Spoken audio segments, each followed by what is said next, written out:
Hey, everyone. Welcome to the first non-EDU Focusrite live stream in quite a minute, right, John? Yeah, I think so. It's definitely been a few years. Yeah, it's been a hot minute. So thank you for everybody for tuning in. We're going to give a couple of minutes here to let everyone pile in here. But what we're going to do today is we're going to talk about how awesome and how great Clarett Plus sounds, but we're not going to do it in the usual way that you may be expecting. So John and I put our heads together and we're going to try to simplify some of the most used specs and audio terms in the audio industry. And then we're going to circle back and connect that to, again, how great Clarett Plus sounds. I should probably introduce myself. No, I'm Casey Stevens. I'm the U.S. Product Specialist Manager for Focusrite Group Americas, and I'm here with my team member today, John. John, introduce yourself. Hey, everyone. John DiNicola here. I'm field trainer, product specialist, focusing on the Northeast U.S., and I'm based in New York City.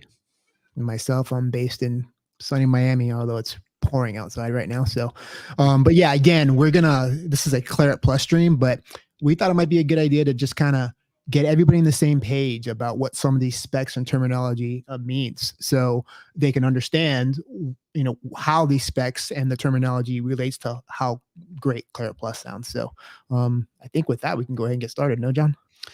Yeah, let's start to get into it. So cool. Clarett Plus, just really quick for those of you who may not be familiar, Clarett Plus is our Focusrite's range of premium quality USB audio interfaces for Mac and PC. And they capture superbly clear recordings with super high headroom, low distortion, and ultra low noise. And so, we'll get into talking about the range itself towards the end. But for now, I want to dive into the words that we're using in these descriptions a little bit more. Probably have read similar adjectives describing interfaces before from many manufacturers. And so I'm sure we could all agree that the most ideal way to pick between audio interfaces would be to get a bunch of them in your studio and try them out. Yeah. Digging into specifications is another way that you can compare and contrast between interfaces, since that's not usually possible. So like Casey said, for that reason, we wanted to get into talking about audio specs today and how they ultimately affect sound quality. Let's do it. All right.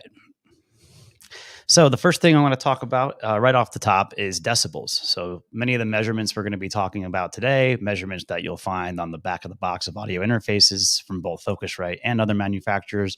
A lot of these specs are going to be represented in decibels, often abbreviated to dB.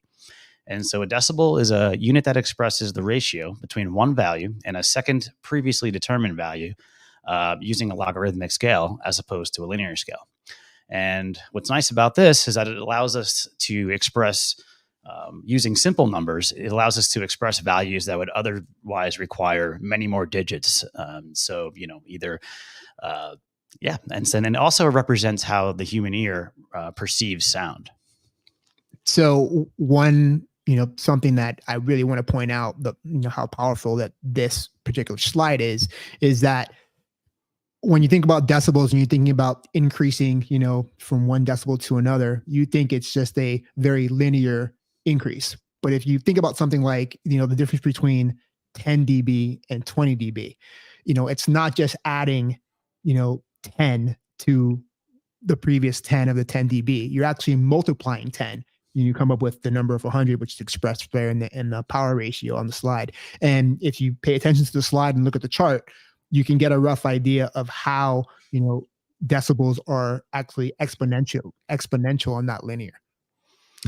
Yeah, absolutely. So now let's get into some of these audio terms that we want to talk about, starting with sample rate. So sample rate in digital audio is going to determine the highest frequency that can be recorded. So higher sample rates are going to provide higher sound quality because you're capturing more and higher frequencies. And so the higher the sample rate, the more snapshots per second of the incoming signal that it takes. So that results in a smoother and more detailed recreation of the waveform. Yeah, so snapshots is really the key word, right? So what an audio interface does, when it's related to sample rate, is it takes a certain amount of pictures per second of the audio being fed into the audio interface, and it makes a digital representation that your computer can actually use in your DAW, right? So let's take 44.1, which is, CD quality, digital audio. And I know we're talking about CDs, which is, at this point an ancient technology, but it's pretty much the standard base point where we transition from, analog tape to the digital format. So that's pretty much the baseline that everything's kind of measured off of, right? So CD quality is 44.1, kilohertz. And what that really means is that the audio interface is taking 44,100 pictures of the audio being fed into the audio interface per second. 96K, same thing. It's 96,000, pictures per second of the audio being fed into the interface. 192 kilohertz is the same thing. Yeah, and basically, and the sample rate is going to determine is going to be the base determination of your frequency response, or at least how high of a frequency that you can record. And so the typical values, like Casey mentioned before, like 44.1 kilohertz, is going to allow you to capture frequencies as high as half of that, so about 22 kilohertz. So that's going to be just above the range of human hearing, which is probably why it was chosen for CD. Now, keeping in mind also that, the more pictures per second you can take of your audio, the more accurate the audio is going to be in that digital representation that your computer uses, right? The downside to that is that, the more pictures per second you take of the audio, the larger the file size is going to be. So you need to find a happy medium of, where you think you want to be first on the space you have to store your data versus, how accurate you want the audio to be. Yeah, exactly. So talking about sampling rate and how it relates to frequency response, let's dive into that a little bit more here. So if frequency response plot or stat or specification is going to express the frequency range that can be captured, but almost more importantly, the tolerance from, for the amount of deviation from flat. And so what do I mean by that? If we can look at the graph here on the screen. Now, just keep in mind, this is kind of a generalized graph. It's not the exact response of a Clarett or another interface.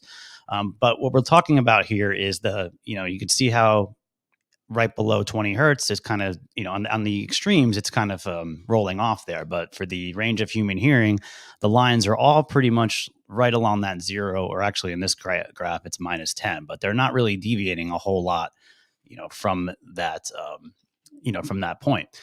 And so that's what you want to see. Many interfaces, in general, a lot of interfaces are going to be within about a decibel in this regard. And what's really nice is that Clarett Plus's mic inputs offer a much tighter tolerance than that. We're talking about plus or minus 0.03 dB across the range of human hearing from 20 hertz to 20 kilohertz. And even a really flat response still, if you're talking about past that range, like 34 or 35 kilohertz, we're a 0.15 dB. Now, remember, we're talking about decibels. They're allowing us to express these super large, or in this case, super small numbers in an easy way. So, talking about 300ths of a decibel is an extremely small number. Yeah, totally. So keep in mind, frequency response is the better the frequency response, the more accurate the audio is capturing or reproducing for, to record or to hear, right? So you might think, why would you need to capture audio, at 35, kilohertz, right? That's way outside of the range of human hearing, which is 20 hertz to 20 kilohertz.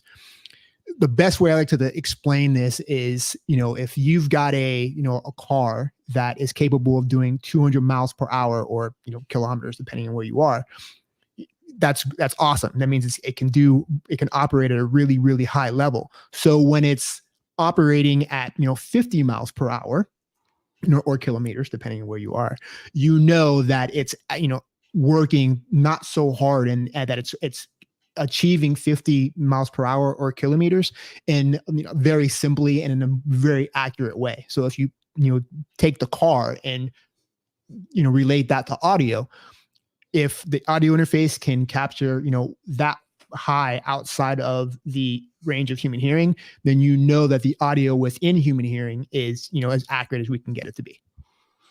Yeah, totally. And there's also some, interesting specific use cases where the extra frequency information can come in handy as well. So, sometimes there's always going to be harmonics of certain frequencies or resonant tones that can be happening, above the 20 kilohertz range that could affect what we're hearing below.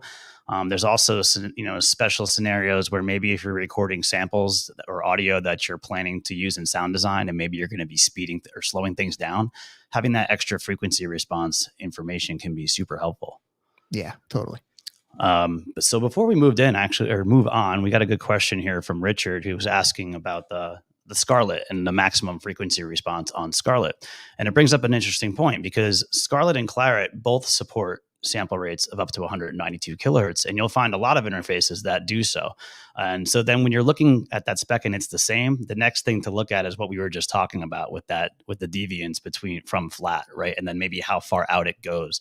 So while both Scarlett and Clarett will support those sample rates, Clarett's going to give you better performance as you get further out on that frequency response. And remember, that's important because, again, Clarett's capable of operating at, 35 kilohertz. So, within the range of human hearing, that it's going to be working, almost as accurate as, you could possibly want.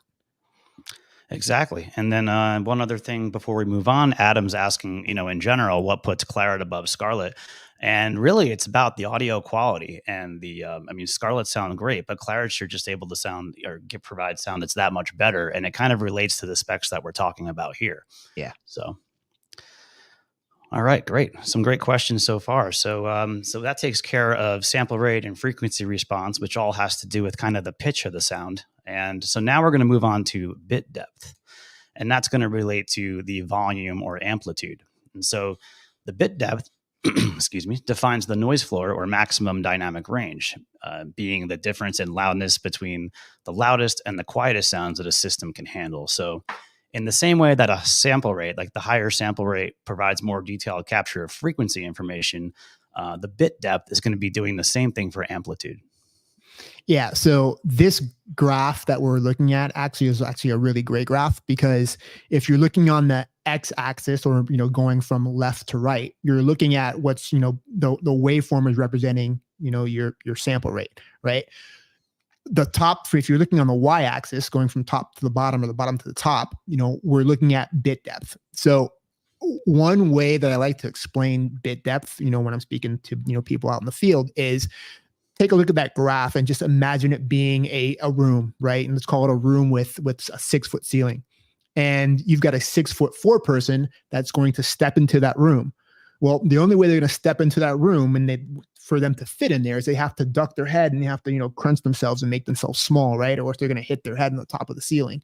So if you, relate that person, that 6'4" person, to audio signal, trying to fit into this small space that it's got way too much information for, it's going to result in not too great sounding audio, right? Yeah, exactly. So let's talk about specific values for bit depth. And there's really two main ones that are used. Typical values are 16-bit, which again harkens back to the CD, and then 24-bit, which many interfaces, especially higher quality ones like Clarett Plus, will support. And this is important because that's going to allow a higher theoretical dynamic range. So you can see here on the slide, 24-bit provides a theoretical maximum dynamic range of 144 dB. If we were to record in 16-bit, the highest maximum theoretical range is 96 dB. And as we're about to see, Clarett can perform way beyond that. And so in order to take advantage of that, we want to be able to record with 24 bits.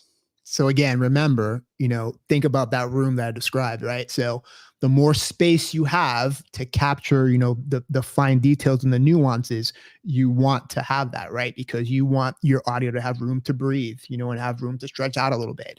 And, you can really see that in things like reverb tails and like delays, for example. You want them to be able to ring out and like really have that, the presence that you want it to have. And if it doesn't have the space, or the space that you can capture enough that detail that you want, then you're going to run into some problems. Yeah, absolutely. So that brings us to dynamic range, which is, of course, directly affected by the bit rate. So dynamic range, as we mentioned earlier, is going to be the ratio between, at one end of the spectrum, the quietest level or signal that can be recorded above the noise floor, all the way up to the loudest input level that can be supported.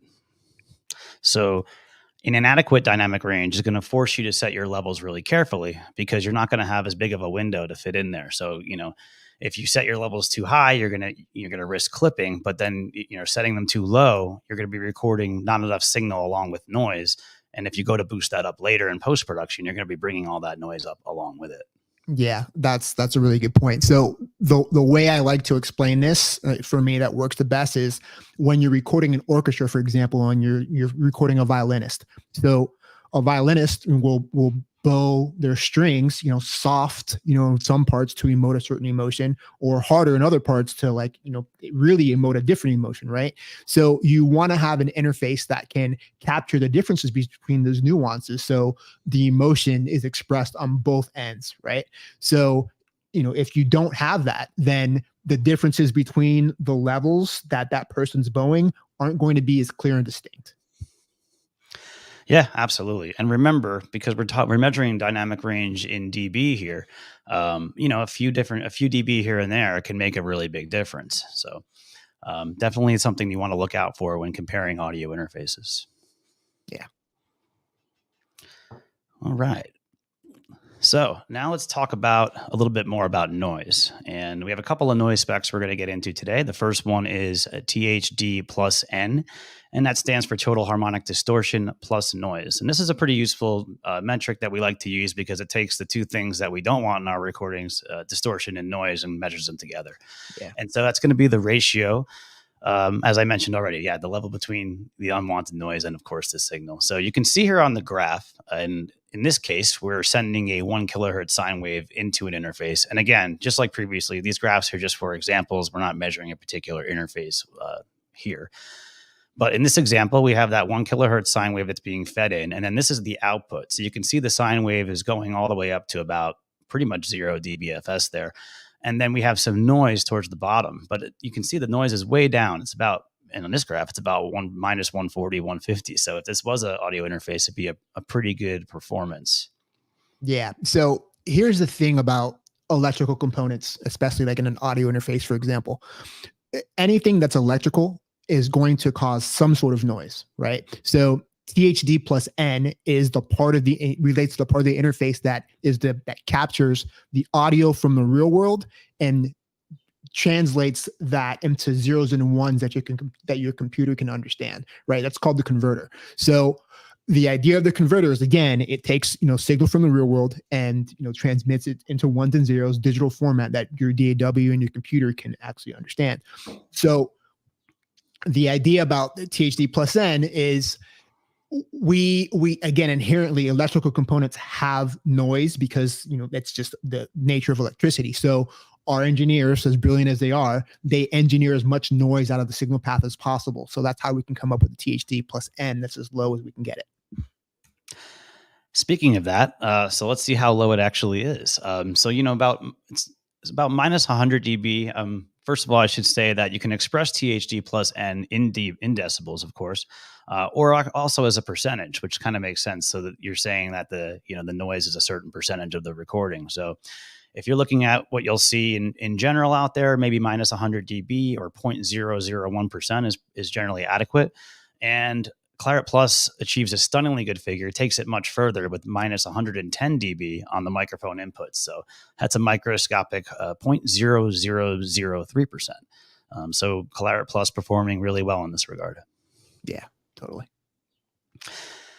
All right. And I do see we have a couple more questions, which we'll come back to at the end for sure if we don't get to them as we go. So keep feeding those in there. But for now, let's get into another noise spec, which is called EIN, and that's going to be equivalent input noise.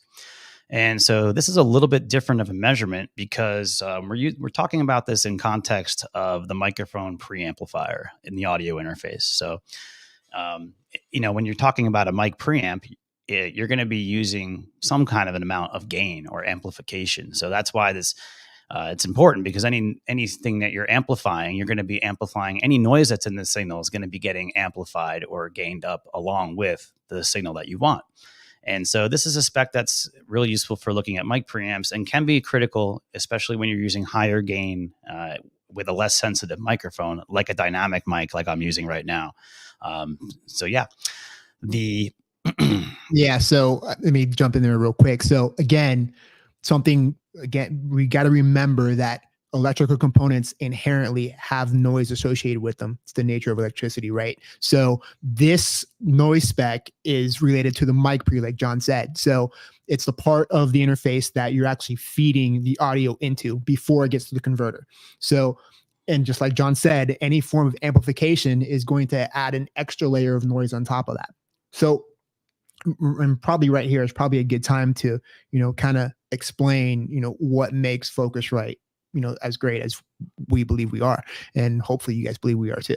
So we have, decades of audio, knowledge and, history. So we, the company was formed, by actually making huge mixing desks, and we've leveraged that technology into creating, audio interfaces that lead the industry currently. So along the way, we've figured out how to take components that have a certain spec and get them to work together to create as low a noise signal path as possible, right? And so that's kind of where Focusrite shines.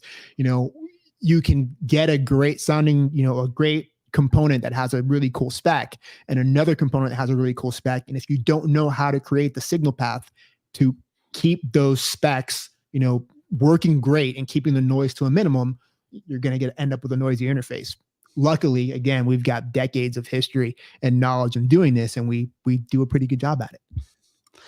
Yeah, and that's evident in this last bullet point here, where we're talking about the Clarett spec. So because there's generally a theoretical value of minus 130 around 1 dB about that this could be, because like Casey said, and even in the best scenarios, all components are going to produce some level of noise. But yeah, the spec that Clarett provides, minus 129 dB, gets you pretty close to as good as you can get. Yeah. And so before we wrap up on the specs there, I did see one quick question from Richard about sending in an aux output into a solo.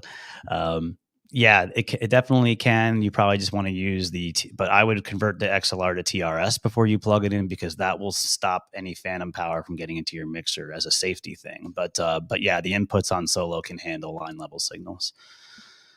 So let's go ahead and kind of review here Clarett Plus. So like Casey said, we want to just round this we've talked about some interesting terms here. So now I want to apply them again to Clarett Plus. So here's an overview of the specs of Clarett Plus. So let's just kind of run through that one more time. And so the sample rate, 192 kilohertz. And that means we're taking up to 192 snapshots per second of the audio coming in, which would give you a theoretical possible frequency response up to 96 kilohertz. So way beyond the range of human hearing. For bit depth, we're talking about we have 24 bit here. So that allows us to have a theoretical dynamic range of up to 144 dB. And talking about frequency response, we have our, super low deviation from flat here, which is what is that 0.03 dB. Plus or minus. And then we're also including that spec for out to 35 kilohertz, because it's just pretty amazing performance there. Still well under a dB at 0.15 dB, going out to 35 kilohertz. The dynamic range spec here, we have two specs, because we have the mic in is 118 decibels. Dynamic range line out, though, is 124 decibels. And then that's kind of to be expected, as with the mic input, we have amplification going on. And there's gain being applied. And then so for our equivalent input noise, we're minus 129 dB, pretty close to that theoretical minimum. And then we have our THD plus N on the mic input, a really healthy spec as well at minus 110 dB. And then before we move on, just to kind of reconnect it to the examples we gave. So sample rate again is the number of pictures per second that the audio interface is taking of the audio coming into the audio interface. The bit depth is actually how much room your audio has to stretch out, and your your reverb tails and your delays to ring out. Your frequency response is how accurate within the range of human hearing that the interface is either capturing or reproducing. The dynamic range is going back to the violinist, how accurately the interface can capture really soft string bowing or really loud string bowing, and being able to differentiate between the loudest signal and the hottest part of the signal. EIN is, again, like, kind of what John said. I kind of reiterated that EIN and THD plus N, by nature, electrical components have noise associated with them. So we engineer our signal path to be able to give you, as low as possible as we can get on the noise end of the mic pre, EIN, and THD plus N, which is the converter.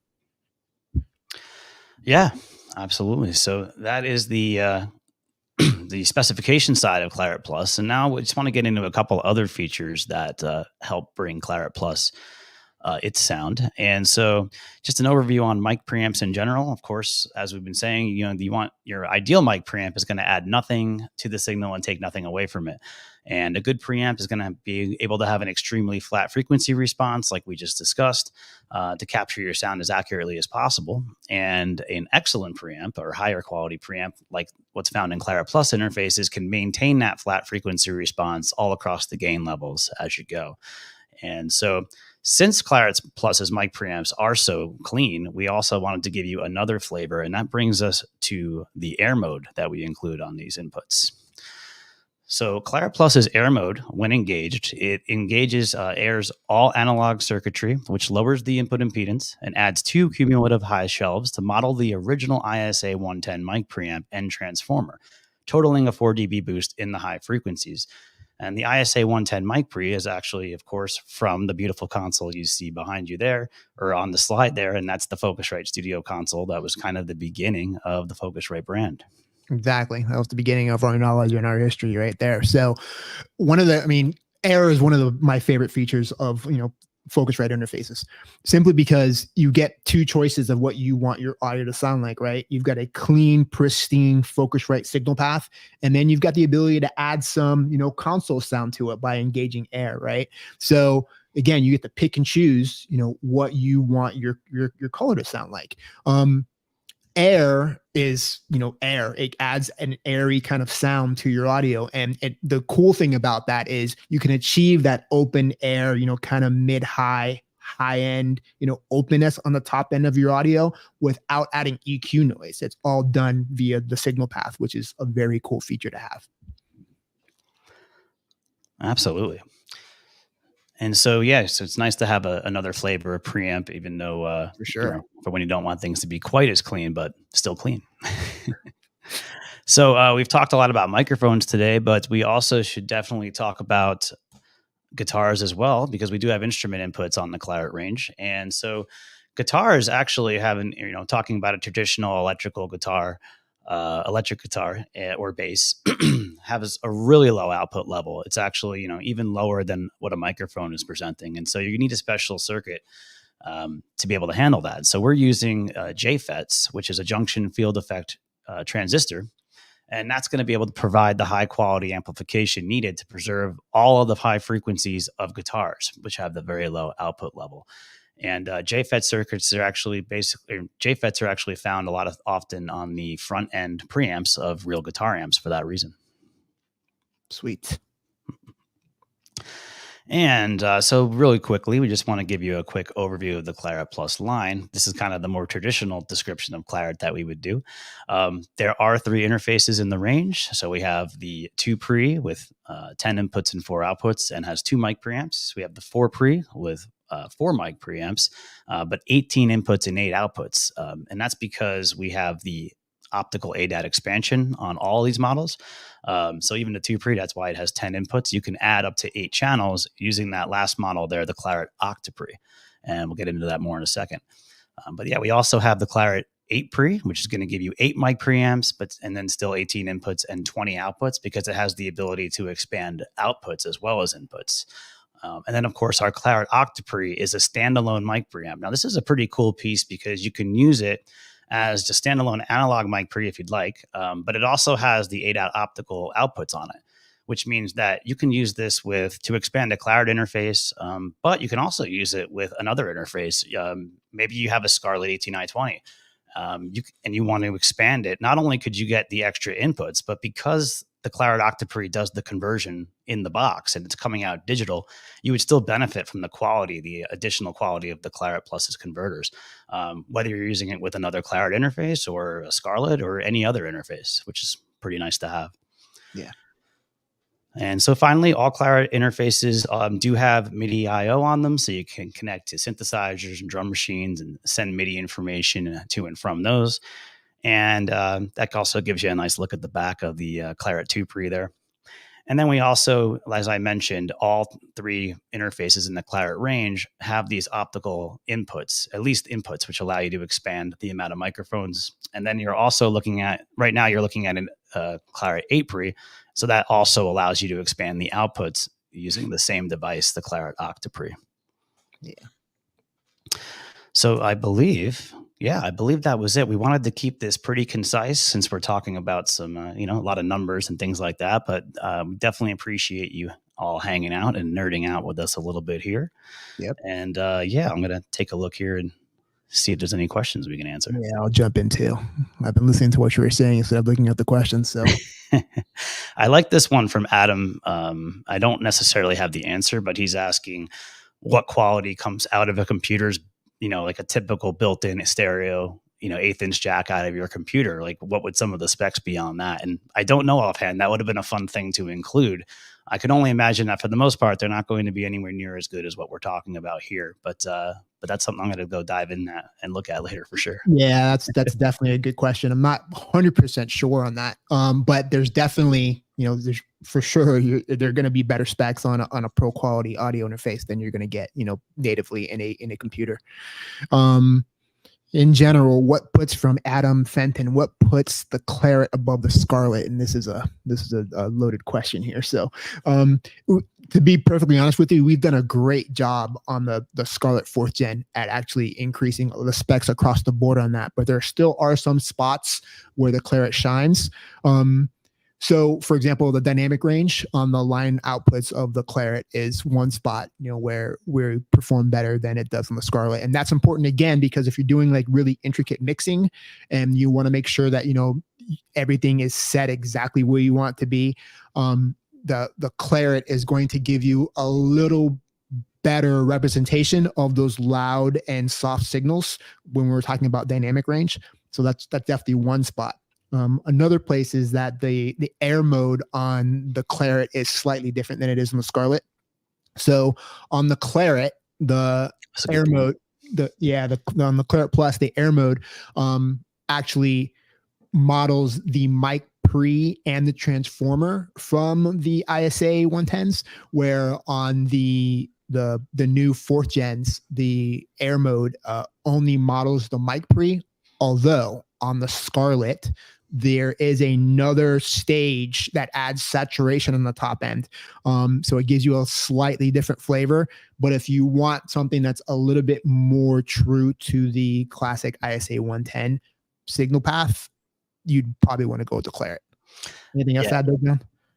Yeah, no, that's perfect. And that's especially true too if you have any kind of cool vintage microphones that would that would react to that impedance change, that transformer modeling as well. So yeah, it's definitely nice. Yeah. Let's see what else we got here. A really good question from Pablo here about the high Z input. He's asking, does the high Z input on the first two inputs affect or influence the signal if it's used as a line input? So, basically if you're going in 1/4 inch and you turn on the high Z, it's going to treat it, like an instrument signal. So it's not something you really want to use on line level signals. Let's see what else. You see anything in here? Any else? But then again, rules are meant to be broken. I mean, try it out, right? Yeah, that's the thing about a lot of this, about audio stuff, is that there are some specifically designed rules that are suggested that you follow, but it's audio. We can just break them and see what happens. Sometimes doing something that's completely out of the box ends up in a sound that is the sound that you actually want or makes your sound unique. So don't be afraid to try things, right? Let's see what else. Anything else in particular you feel like tackling? We did have the question about having to use a lot of gain with a Shure SM7B, and it looks like Daniel jumped in there, and it is pretty true. Many interfaces are going to need a cloud lifter for that mic in particular is a very gain hungry mic for sure. I would say the only thing I would say about that is because the dynamic range and noise floor on Clarett specs are so good. If you're recording and you have the ability to go ahead and boost that up later, you're probably okay. Recording at a little bit lower level, and especially with 24-bit recording, if you're peaking around minus, and actually I meant to bring this up earlier, but if you're peaking at around minus 18 dBFS, which is what you're looking at in your DAW, that more or less, depending on the converter, is correlating to what would be 0 dB on an analog console as far as headroom is concerned. So because Clarett's so quiet, like I said, you can record at that level and go ahead and boost things up later, and you shouldn't be introducing too much noise, hopefully. Yeah. So